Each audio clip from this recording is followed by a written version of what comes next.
Amen. Amen. Je suis dans la joie ce soir. Parce que premièrement, c'est la Pentecôte. Amen, amen.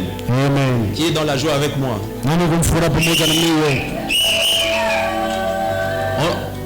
Ça c'est comme notre bonne année. C'est comme notre bonne année pour nous les chrétiens. Si tu n'es pas content lors de la Pentecôte, ça m'étonne. Moi, quelqu'un peut manifester sa joie.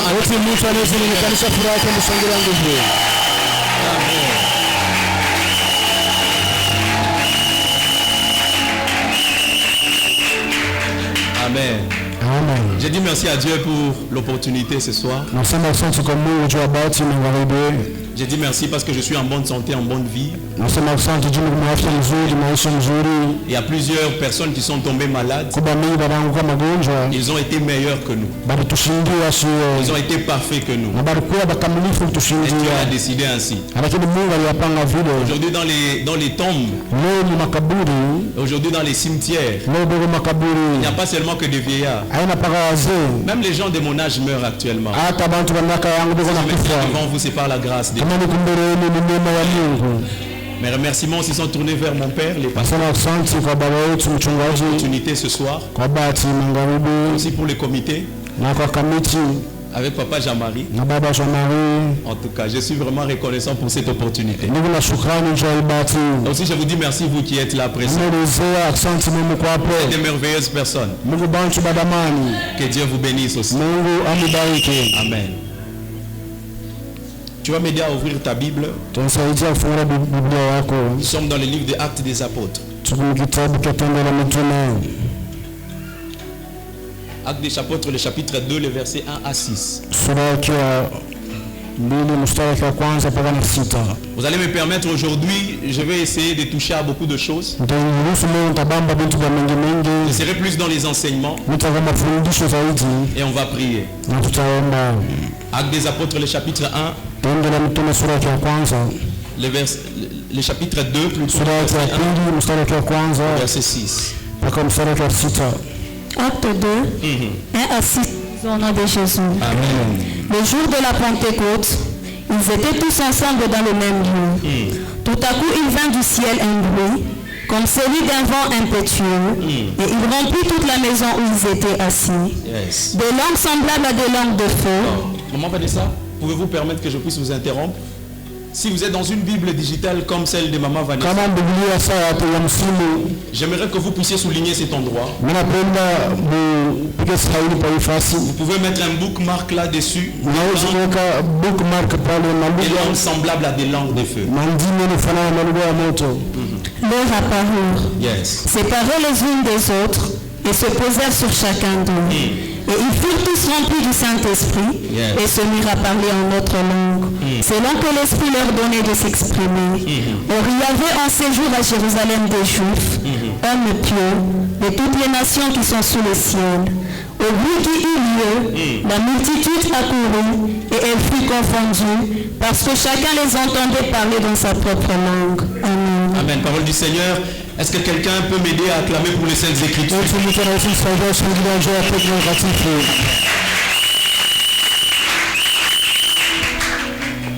J'avais oublié de faire quelque chose. J'ai oublié aussi de remercier les orateurs qui sont venus avant moi. J'ai été exagérément béni.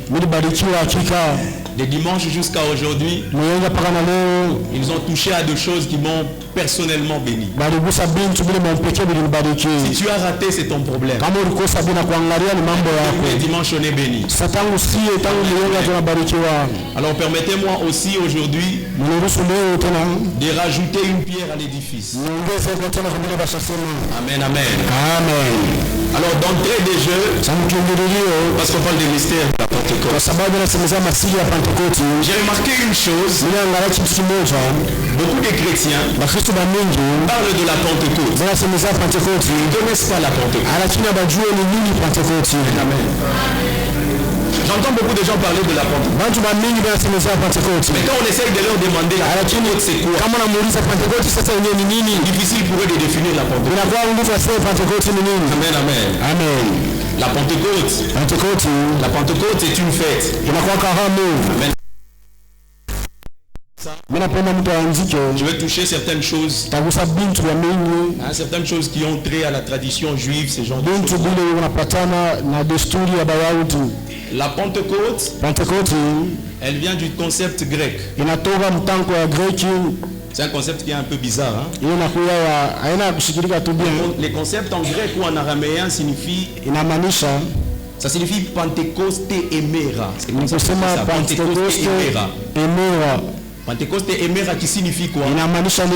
Qui signifie les 50e jour. Est-ce que quelqu'un me suit jusque là? Ça c'est du grec.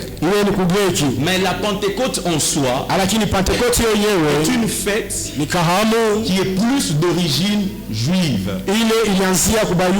Amen, amen. C'est une fête qui est d'origine juive. Elle vient d'une autre fête appelée la Shavuot. Shavuot, S-H-A-O-U-V-O-U-T. La Shavuot. La Shavuot qui était parmi les 3 fêtes du pèlerinage. Ça vient de 3 majeures fêtes des pèlerinages. Parce qu'à entendre beaucoup de gens pensent la Pentecôte était une fête qui était justement en fait juste liée à la chambre haute. Non. La Pentecôte dans son concept tire aussi des origines juives. Dans la tradition juive ça existait déjà. La Shavuot c'était quoi? La Shavuot c'était ce qu'on appelait la fête de semaine. La fête des semaines. C'est quoi la fête des semaines? La fête des semaines était une fête que les Juifs célébraient 7 semaines. 7 semaines après la Pâque. Les 7 semaines après la Pâque correspondent à 50 jours. C'est là l'origine de la Pentecôte. Dans la tradition juive. Donc la Pentecôte n'a pas seulement que des origines avec la chambre haute. Mais la Pentecôte avait déjà ses origines dans la tradition juive. Est-ce que je peux commencer mon message? Est-ce que je peux recevoir un bon amen en passant? En fait, pourquoi Dieu avait permis que la Pentecôte puisse se passer 7 semaines après la Pâque? Permettez-moi de parler comme prophète. Quelqu'un me permet? Pourquoi Dieu n'a pas permis que ça soit 5 semaines? Pourquoi Dieu n'a pas permis que ça soit 3 semaines? Mais Dieu avait voulu que la Pentecôte, l'effusion du Saint-Esprit, puisse se passer les 7e jours. Cela est simple. J'entre dans la révélation des chiffres. Dans la révélation des chiffres, le chiffre 7 n'est pas un chiffre qui a été pris au hasard. Le chiffre 7 signifie une chose. Le chiffre 7 signifie la vie de l'intérieur. Amen, amen. C'est de la numérologie, ça signifie la vie intérieure. Si vous entrez dans la révélation des chiffres chez les Juifs, le chiffre 7 correspond à la vie de l'intérieur. Qu'est-ce que la vie de l'intérieur a à voir avec la Pentecôte? Écoutez, la Pentecôte n'est pas nécessairement le jour où le Saint-Esprit était descendu. La Pentecôte, c'est le jour où le Saint-Esprit a commencé un autre travail qu'il ne faisait pas d'abord jusqu'à. Est-ce que quelqu'un me suit? Permettez-moi de vous amener quelque part. Le jour de la Pentecôte, il y a un nouveau travail qui était en train de se passer. Parce que dans ma Bible et dans votre Bible, remarque que le Saint-Esprit était là. La présence de Dieu pouvait descendre. Mais la présence de Dieu était limitée. Amen, amen. Écoutez, dans l'Ancien Testament, il n'y a aucune personne qui pouvait parler de l'Esprit de Dieu en lui. L'esprit était limité. L'esprit de Dieu était limité. Depuis que Adam avait péché, l'esprit de Dieu était limité. L'esprit pouvait descendre, mais l'esprit ne pouvait pas descendre en quelqu'un. Samuel le chapitre 10, le verset 15. Saül qui va à Gibéa Elohim. Et Samuel lui dit, tu vas trouver un groupement de prophètes. L'esprit de Dieu sera sur toi. Il va changer un autre. C'est-à-dire quoi? Avant la Pentecôte, l'opération du Saint-Esprit était limitée à être sûr. Quelqu'un me suit? Quelqu'un me suit jusque-là? Et aussi, l'esprit ne pouvait pas être en tout le monde. C'est pour ça, par exemple, qu'on voit avec Moïse. Alors que Moïse va monter au mont Sinaï, il va recevoir la Torah et les 10 commandements. La Bible dit ceci, le mont Sinaï était tout en feu. Parce que Dieu était descendu. La Bible dit ce jour-là, il y a eu 3000 personnes qui étaient mortes. Parce que tout le monde ne pouvait pas accéder à l'esprit. À la puissance de l'esprit. À tel point que les Juifs ont dit à Moïse, monte seulement toi-même. Tu sais que Dieu va te dire. Et puis tu vas nous rapporter. L'esprit n'était pas sur tous, même si l'esprit pouvait descendre sur, mais l'esprit n'était pas en tous. Les jours de la Pentecôte, la Bible dit que l'esprit était descendu. L'esprit était pas seulement descendu sur eux, l'esprit était descendu en eux. C'est pour ça que l'esprit les avait donné des langues semblables à des langues de feu. Je suis en train de dire à quelqu'un, avant que tu ne franchisses cette porte, l'esprit ne sera pas sur toi, mais l'esprit sera en toi. Écoutez, dans les deux opérations de l'esprit, il y a quelque chose que j'ai appris. Pour ceux-là qui écrivent Luc 4, le verset 14.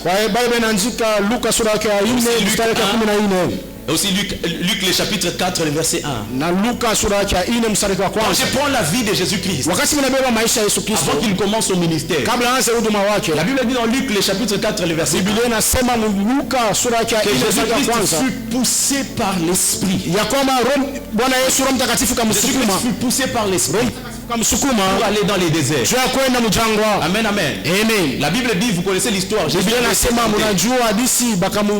il avait surmonté la tentation. Et après ça, verset 14, la Bible dit maintenant, Jésus fut rempli du Saint-Esprit.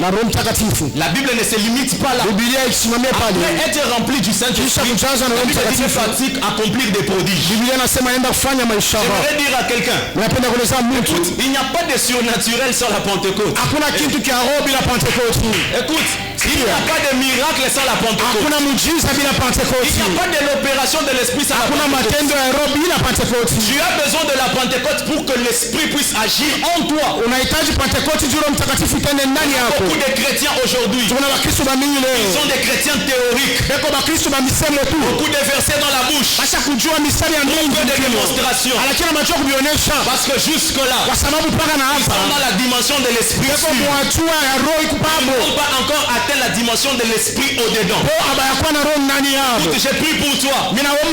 Parce que la Pentecôte est pour tout le monde. Je déclare sur ta vie. L'Esprit à partir de maintenant commence à opérer au-dedans de toi.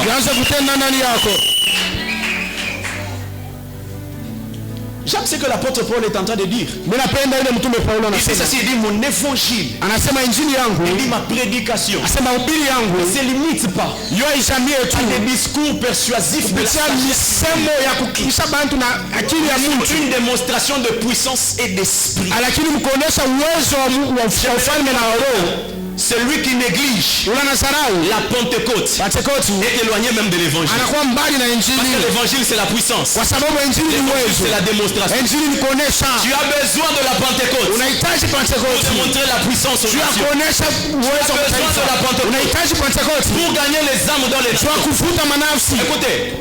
Écoutez, l'homme, la façon dont l'homme a été créé, l'homme a été créé avec un cœur difficile à convaincre.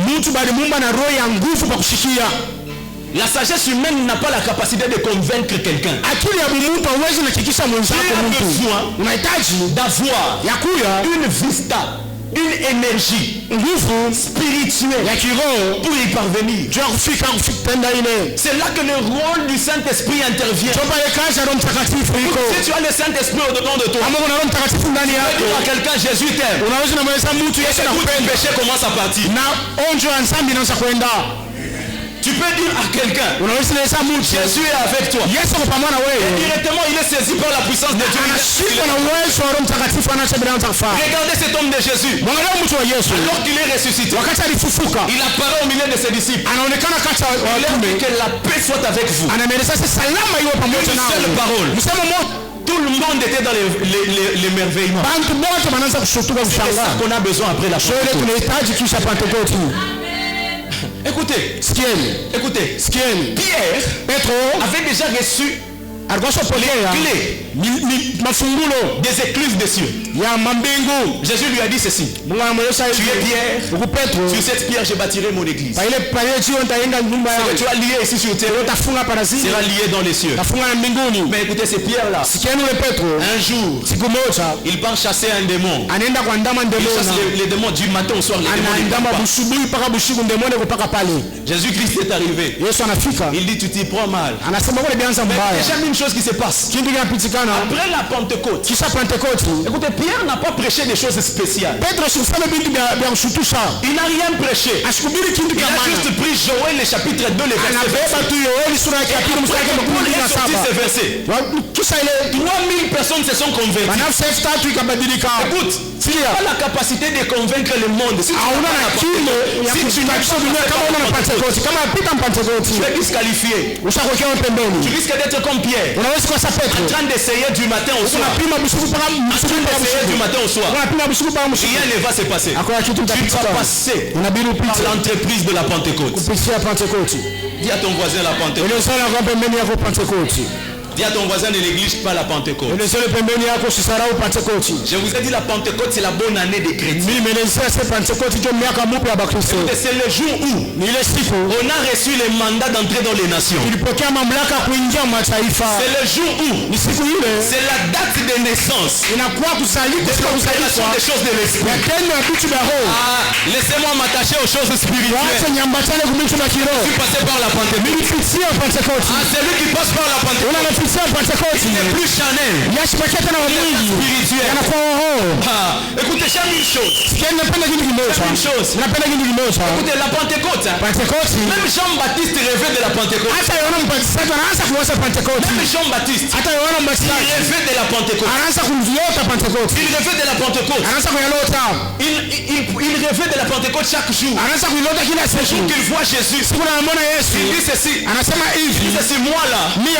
Moi là, je vous prêche, je vous baptise pour vous amener à la repentance. Mais il vient après moi. Qui vient avec un mouvement très spécial. Qui vient vous introduire dans une saison très spéciale.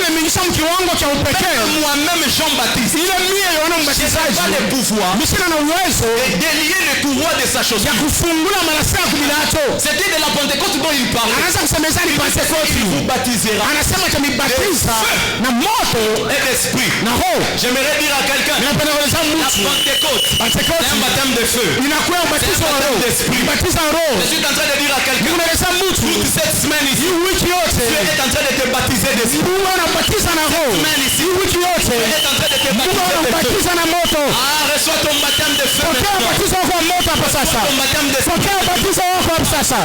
Écoutez, peut-être vous ne connaissez pas qui est Jean-Baptiste. Le jour qu'on vient poser à Jésus-Christ, on lui dit ceci. Maintenant, explique-nous un peu. Qu'une personne qui soit née d'une femme est plus que Jean-Baptiste. Il n'a pas dit aucune personne qui est née d'un homme. Or Jésus aussi était né d'une femme. C'est-à-dire, Jésus essayait de leur dire, ce n'est pas n'importe qui. Il est supérieur que nous. Personne n'est là de à cause du mouvement de la Pentecôte. Jean-Baptiste, je suis en arrière. Je peux vous présenter la repentance. Il n'est pas la capacité de vous présenter la Pentecôte. Pentecôte est plus qu'un mystère. Est-ce que je peux progresser dans mon message? Pour ceux-là qui écrivent, il y a deux opérations dans la Pentecôte. Deux opérations dans la Pentecôte. Je vous ai demandé de souligner un verset. Je vous ai demandé de souligner une phrase. La Bible dit ceci: des langues semblables à des langues de feu. Parce qu'à la Pentecôte descend, elle descend avec deux opérations. Elle descend avec deux mouvements. Les premiers mouvements, je l'ai appelé les mouvements de la langue. Est-ce que tu peux dire à ton voisin les mouvements? Tu connais ma méthode, hein? Si ton voisin n'aime pas trop la Pentecôte, c'est celui de droite. Les mouvements de la langue. Peut-être que celui de droite aussi n'aime pas trop la Pentecôte.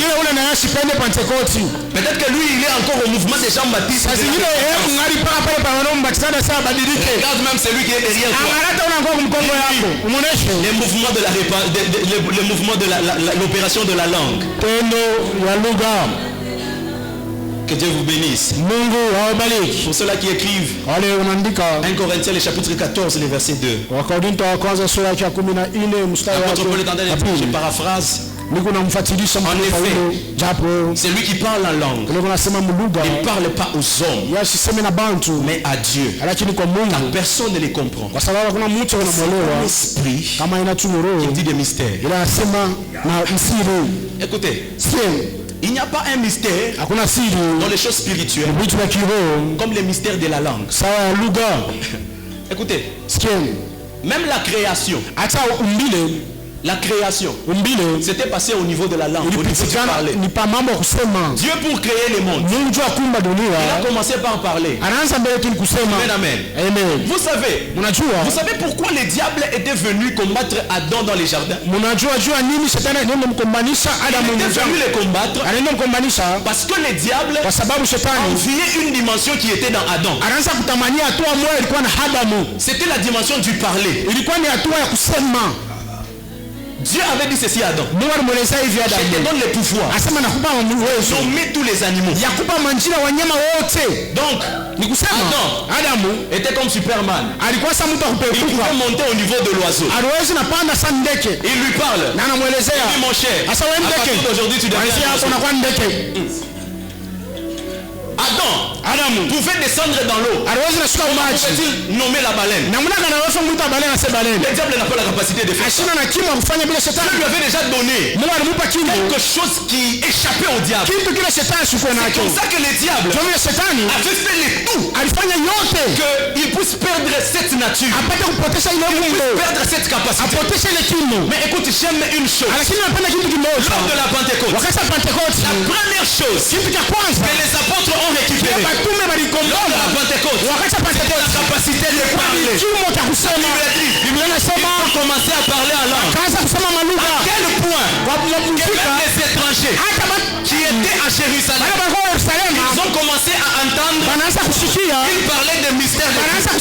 Quand la Pentecôte vient, elle te donne les moyens de parler. Quand la Pentecôte vient, elle te donne la capacité d'avoir une parole. La capacité de la JTL, c'est la Pentecôte. Jésus-Christ à toute langue. Ça s'appelle comme ça. On est un mouvement de la Pentecôte. J'aimerais dire à quelqu'un, tu ne peux pas entrer dans les nations. Tu ne peux pas encore passer par la Pentecôte. C'est la Pentecôte qui te donne les phrases. C'est la Pentecôte qui te donne le vocabulaire. C'est la Pentecôte qui te donne les textes. C'est la Pentecôte qui te donne la transduction. C'est la Pentecôte qui te donne la déduction. De réfléchir et de penser à toutes les nations et à que Dieu te donne cela dans le nom puissant de Jésus. Que Dieu t'accorde cela dans le nom puissant de Jésus. Quand tu vas te mettre à prêcher, que ce soit les blancs, que ce soit les chinois, parce que tu as l'esprit de Dieu dedans de toi, j'ai pris qu'il t'écoute. Philippe, à cause de la Pentecôte, Philippe s'est retrouvé devant l'énigme éthiopien. La question, Philippe avait parlé en quelle langue? Philippe avait parlé en quelle langue? Pour lui expliquer Esaïe. Parler de l'évangile. Lui avait parlé de quelle langue? Il n'utilise pas la Pentecôte. La Pentecôte peut te faire parler de langues que tu ne peux pas imaginer. La Pentecôte peut t'amener dans des nations que tu ne peux pas imaginer. Jésus avait dit à ses disciples, Actes des Apôtres, le chapitre 1, ne quittez pas Jérusalem. Attendez la Pentecôte. Je vais dire à quelqu'un un secret. Dieu ne peut pas envoyer qui n'est jamais passé par la Pentecôte. Dieu ne peut pas t'envoyer dans les nations si tu n'es pas encore passé par la Pentecôte. Je vais reformuler ce que Jésus a dit. Jésus les a dit ceci. Il dit ceci: si vous n'avez pas encore reçu la Pentecôte, vous n'avez pas le droit d'aller faire les nations. Tu comprends alors ce soir pourquoi est-ce que ça traîne? Pourquoi est-ce que maintenant Dieu est en train de traîner certaines choses dans ta vie? C'est parce que tu fuis la Pentecôte. Non, j'ai pris parce que tu es présent en celui. La Pentecôte sera effective dans ta vie. Je vais encore dire une chose. Dieu n'envoie pas des bébés à la guerre. Parce que dans la Pentecôte, Dieu vient te donner pas n'importe quelle langue. Il te donne des langues de feu. Cela signifie qu'il te donne un langage qui est mature. La Pentecôte vient aussi te donner la maturité. Écoutez, quelques semaines avant la Pentecôte, Pierre avait trahi Jésus. On lui pose la question. Il dit: mon cher, ta façon de marcher, tu es comme lui. Il a eu peur. Parce qu'il était encore à un stade d'immaturité. Le jour où il est passé par la Pentecôte, il n'avait pas besoin que quelqu'un puisse venir l'exhorter. Il est sorti lui-même. Il a commencé à parler de Jésus-Christ. Il a commencé à convaincre les gens. Le jour où tu passes par la Pentecôte, tu n'as plus honte de Dieu.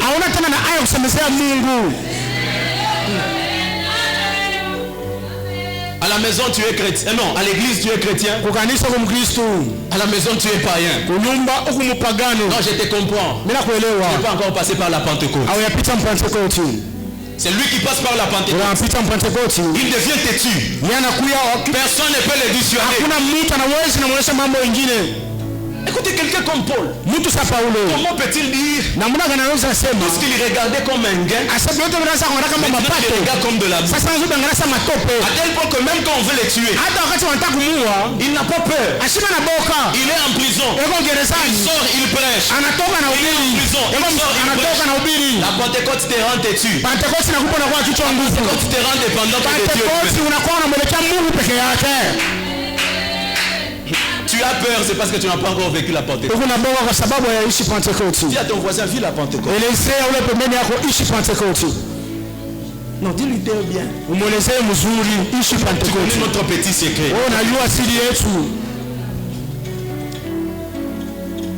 Écoutez, je vous ai dit, tu donnes les moyens de parler.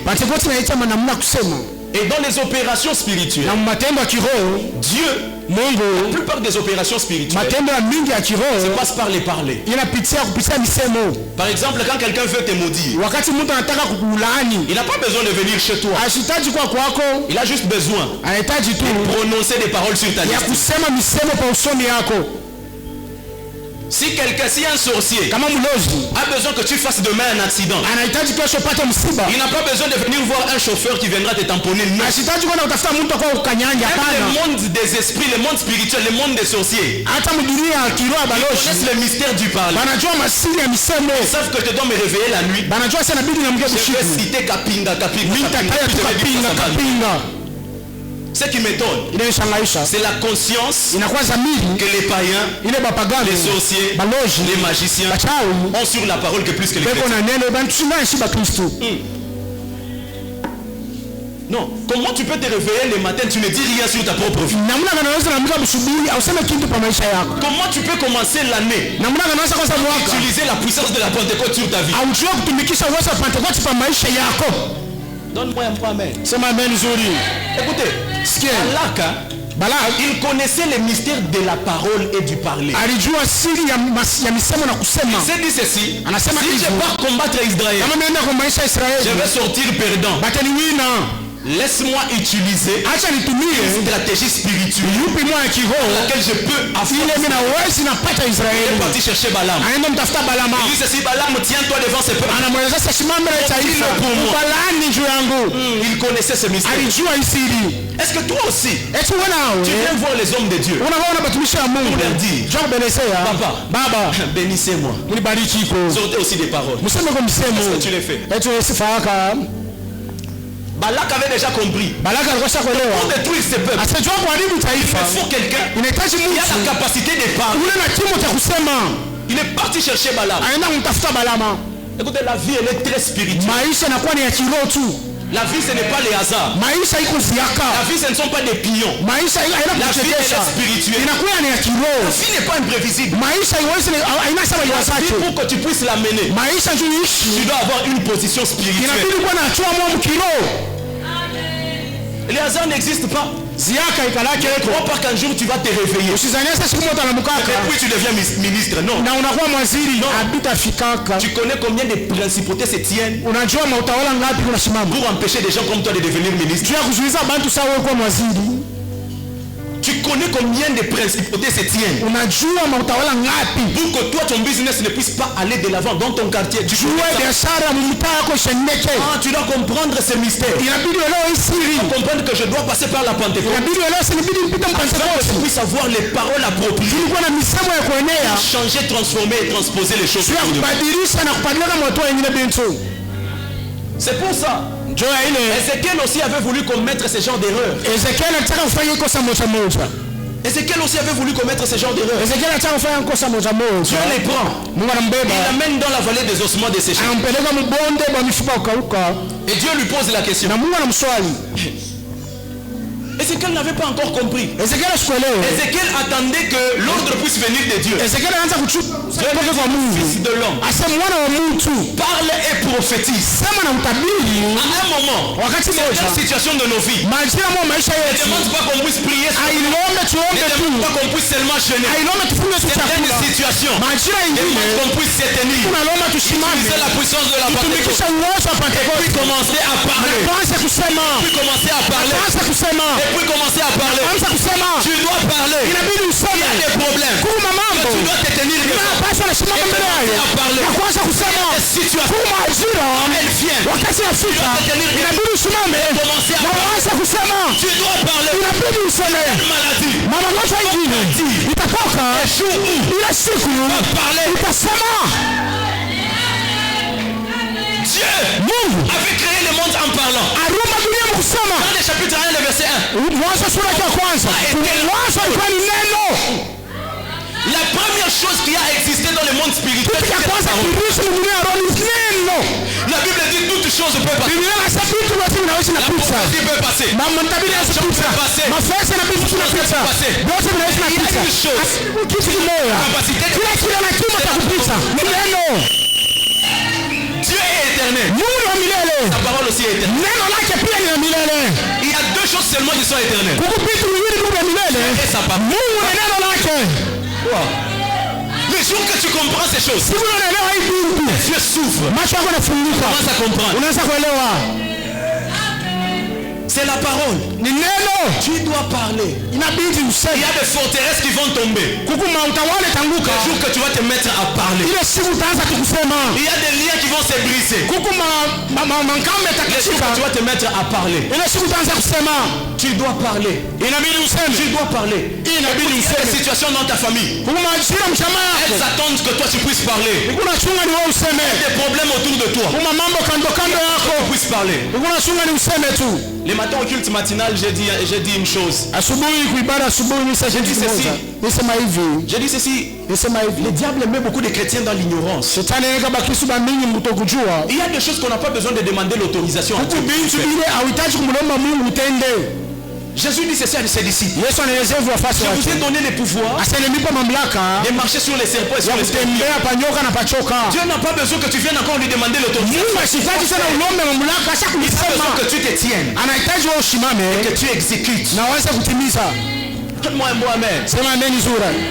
Écoutez, dans ce siècle ici, la plus grande arme du diable, c'est de garder beaucoup de chrétiens dans l'ignorance. La capacité qu'ils ont reçue en Jésus. Que la Pentecôte te délivre. Que la Pentecôte te délivre. Je vais prendre le dernier point puis on va s'arrêter par là. Et la deuxième opération de l'esprit. Et j'aime ça. C'est l'opération du feu.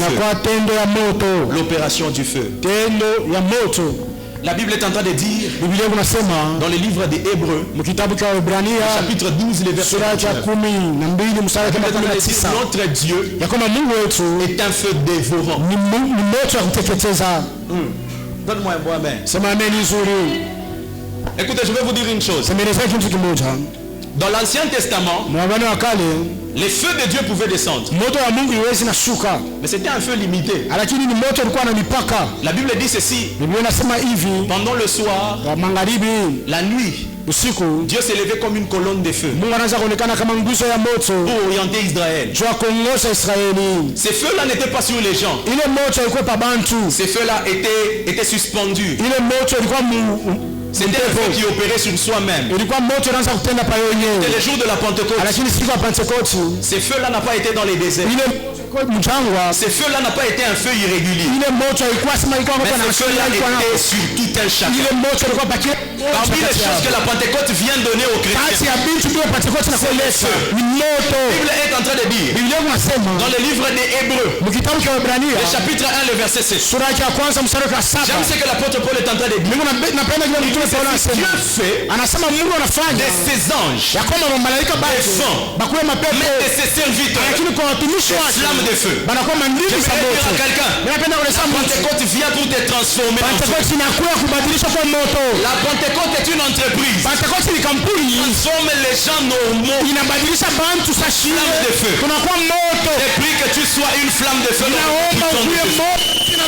J'ai pris que tu sois une flamme de feu. J'ai pris que tu sois une flamme de feu. Là où tu vas commencer à passer, que tu sois une flamme de feu. Que toi et ta maison, que vous soyez une flamme de feu. Que ton nom même soit une flamme. À partir de la Pentecôte, aucune chose de monde des ténèbres ne te touche.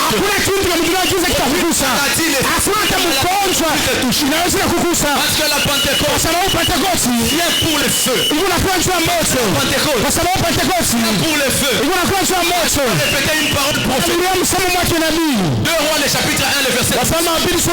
Et lui est en train de dire Elia anasema, si je suis un homme de Dieu, kama niko mtumishi wa Mungu, si je suis un prophète, kama niko nabii, si Dieu m'a choisi, kama Mungu alinichagua, kama Mungu alinipanga, que le feu descende. moto ushuke. Pentecôte, Pentecoste faire descendre. inakuwa kushusha moto kando kando yako. La Pentecôte quand elle vient, Pentecoste wakati inakuja, qui descend. ni moto unashuka, C'est le feu qui descend. ni moto unashuka. J'aime une chose. Ninapenda kitu kimoja, La chose que la Pentecôte fait, kati ya vitu na Pentecoste inafanya. Pentecôte il est chara bubishi. Pentecoste, Écoutez, Israël il y avait un problème. Israeli mlikuwa mambo moja, 400 prophètes de Baal et 450 prophètes d'Astarté. wanabii wa Bwana na Astarte, Tout le monde était en train de s'écafouiller. bantu wote wanaanza kufia, De dire Baal est Dieu. wanasema Baala ni Mungu, Tu disais, ah c'est Yahvé qui est Dieu. anasema ni Yahwe ndio Mungu. Il a dit il n'y a pas de problème. Elia asema kuna mambo, Je connais un mystère. mimi na asili moja, Il peut nous aider. ila naweza kusaidia J'ai ces problèmes. tuchibie hii mambo. Anasema hivi, On va se tenir là. tutasimama Et hapa, Dieu qui va répondre par la Mungu atajibu kupitia Pentecoste. C'est le vrai et unique Dieu. Mungu huo kweli mmoja. Dire à quelqu'un, Ninapenda kueleza mtu, wakati Pentecoste inakuja, elle vient pas pour beaucoup discuter. haikuwa mtu kubishana na miji. Prouver. Mungu anakuwa tu kuonesha C'est de Dieu. uwezo wa Mungu. Pour convaincre. Mungu anakuwa tu kuhakikisha. Écoutez, Sikieni, ce qui était descendu ile alishuka au mont Sinaï, kumlima Sinai na Musa, haikuwa Pentecoste.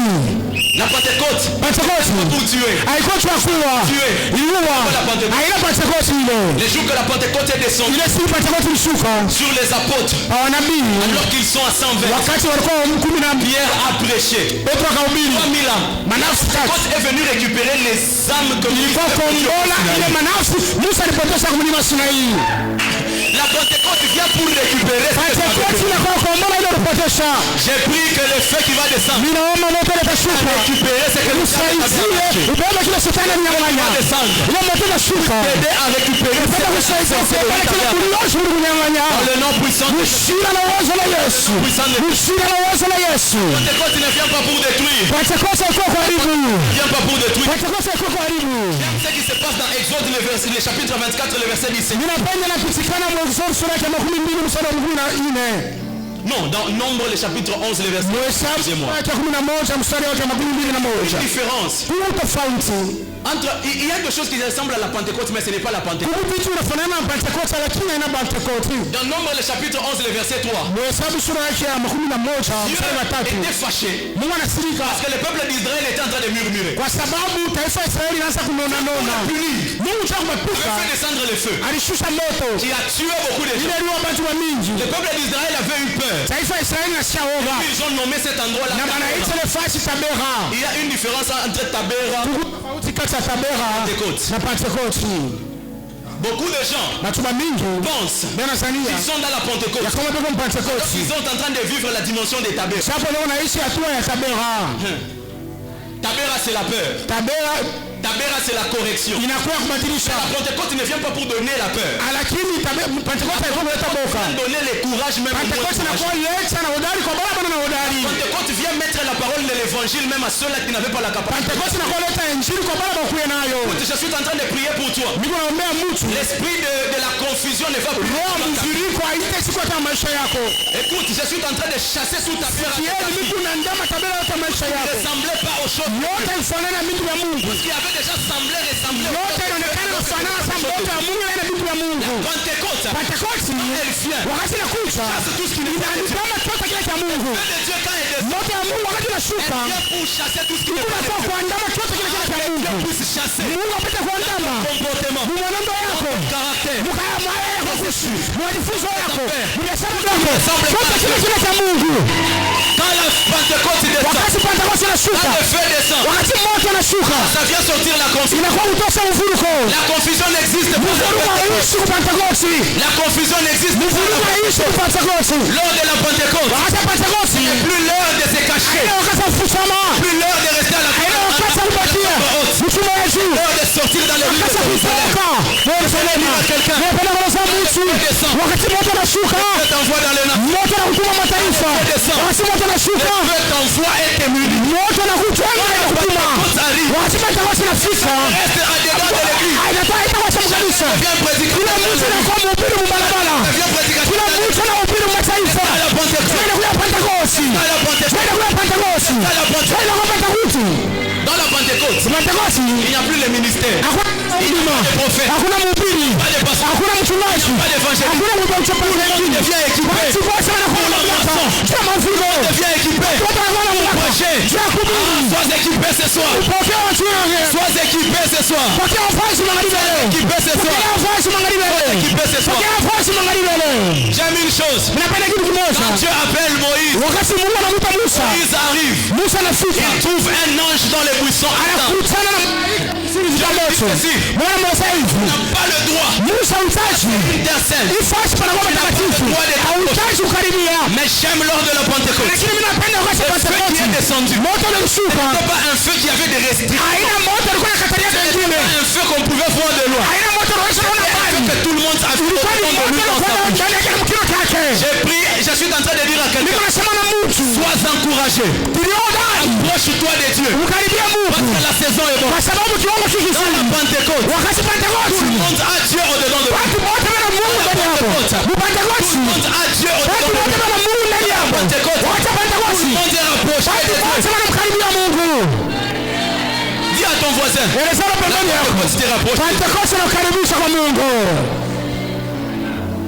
non, s'il n'est pas prophétique, Pentecôte te rapproche de Dieu. Ah, si Moïse pouvait être là, si Élie pouvait être là, on n'a pas vécu la Pentecôte. Le feu que Élie avait fait, il s'est éteint.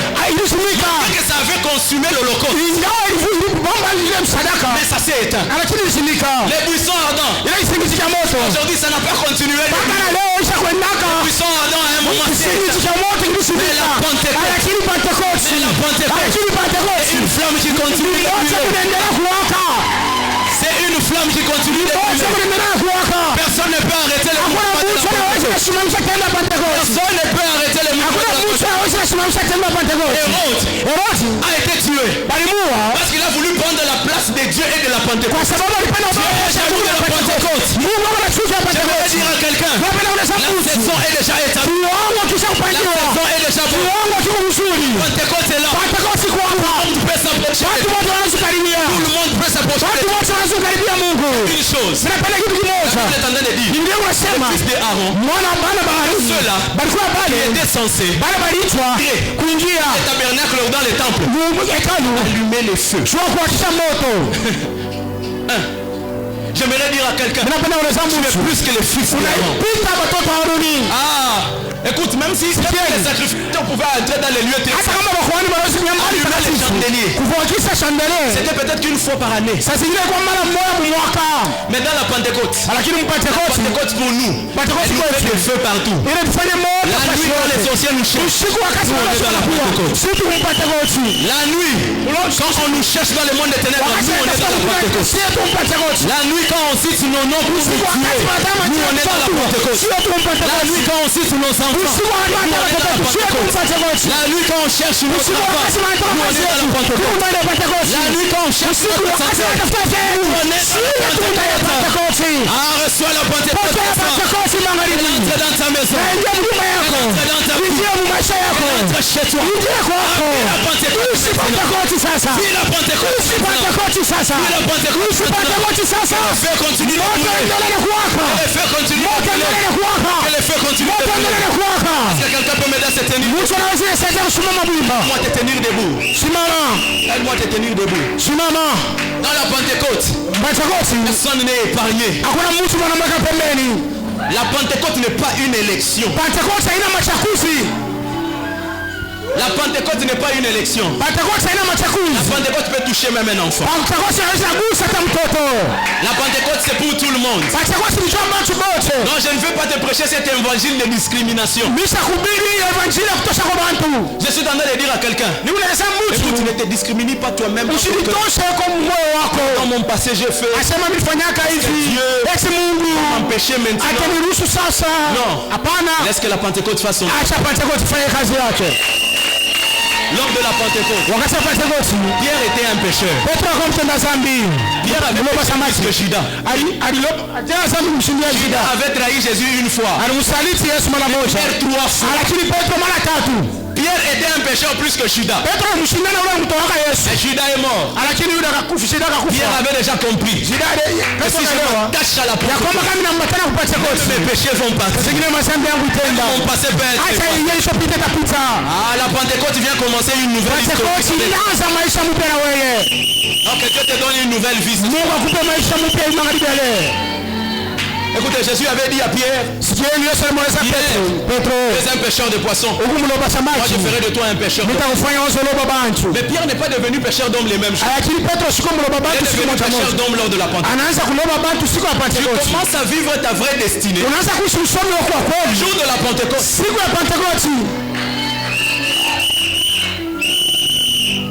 Il regarde. Jésus regarde Jean. Il regarde Jean et son frère. Il dit ceci. Il dit vous deux là. Vous deux là. Vous êtes les fils du tonnerre. Mais écoutez, ils ne sont pas devenus les fils du tonnerre. Ils sont devenus des fils du tonnerre les jours de la Pentecôte. Après la Pentecôte, Jean est sorti en allant au temple. Il a vu un paralytique. Il dit ceci, c'est que j'ai il avait au-dedans de lui, c'était le feu de la Pentecôte. Il a dit, reçois le feu. C'est le jour où j'accepte de vivre la Pentecôte. Tu commences à impacter et à influencer. Ce soir tu vas faire cette prière à Dieu. J'entre dans ma Pentecôte. Seigneur, ma famille je la fais entrer dans la Pentecôte. Ma famille je la fais entrer dans la Pentecôte. Un homme prophétique. J'allais carrément libérer quelques messages avant que je ne puisse finir. On m'a donné 5 minutes. Est-ce que tu veux pas acclamer pour les Seigneurs?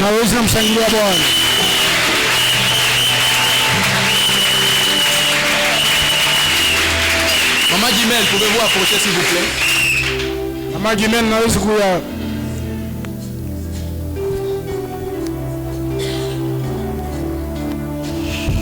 maman, alors qu'on était en train d'acclamer, l'Esprit de Dieu m'amène jusqu'en 2023. Il y a une grâce de Dieu qui descend dans vous. Parce que quand je suis en train de parler, je suis en train de voir Dieu vous ouvrir alors beaucoup de portes. J'allais le faire en privé, mais l'Esprit a insisté que je puisse le faire.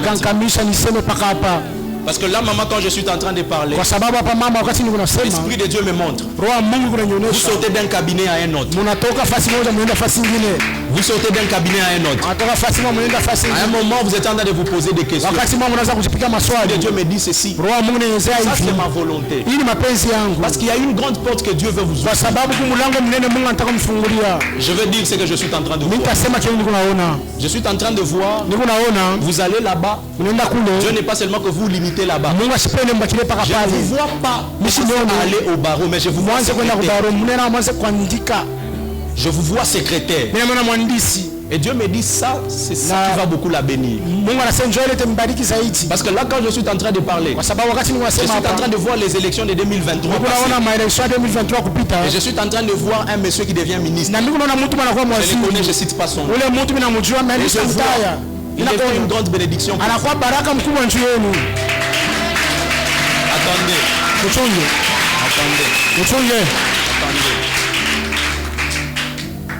Là, quand je suis en train de parler, je vois il y a d'autres choses que l'Esprit de Dieu est en train de me montrer.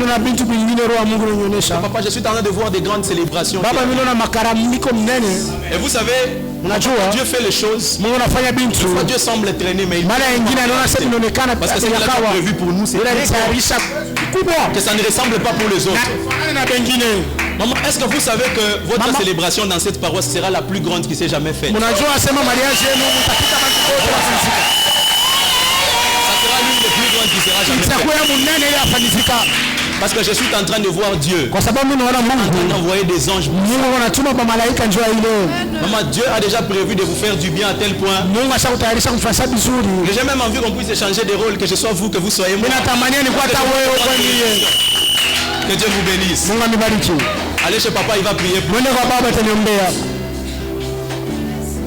Maman, que Dieu vous bénisse. Alors qu'on était en train de prêcher, j'étais en train de voir Dieu me montrer quelque chose. J'étais en train de voir un ange. J'étais en train de voir, c'est un ange de protection. Il était en train de vous couvrir. Maman, à cause de la Pentecôte, vous n'allez plus tomber malade. Hein?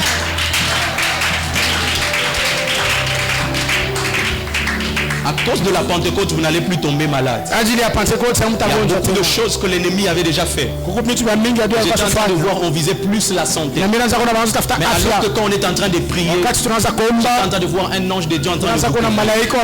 Et quand j'ai demandé à Dieu ce que ça signifie, que Dieu était en train de me dire, va lui dire que moi, Dieu, je suis.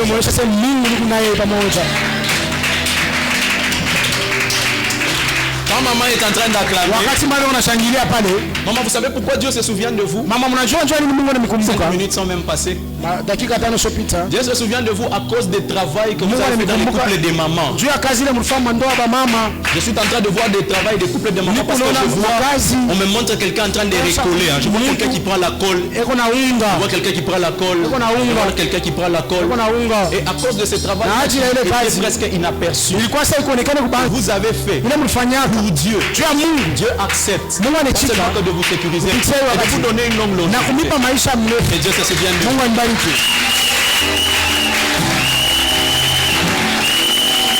Amen.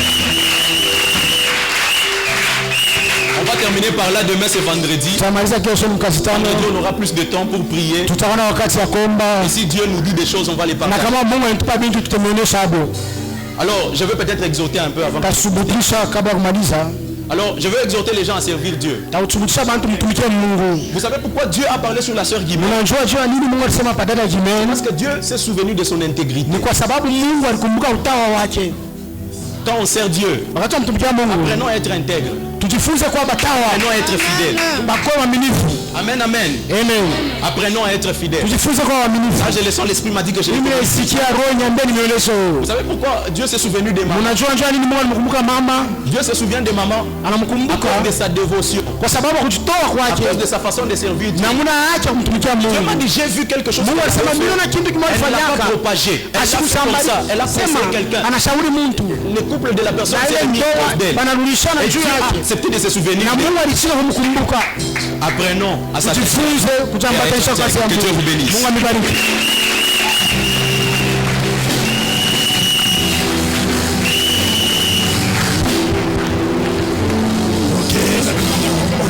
Les paniers des offrandes. On nous place les paniers de l'offrande. On va nous montrer, on va passer pour l'offrande. Que Dieu soit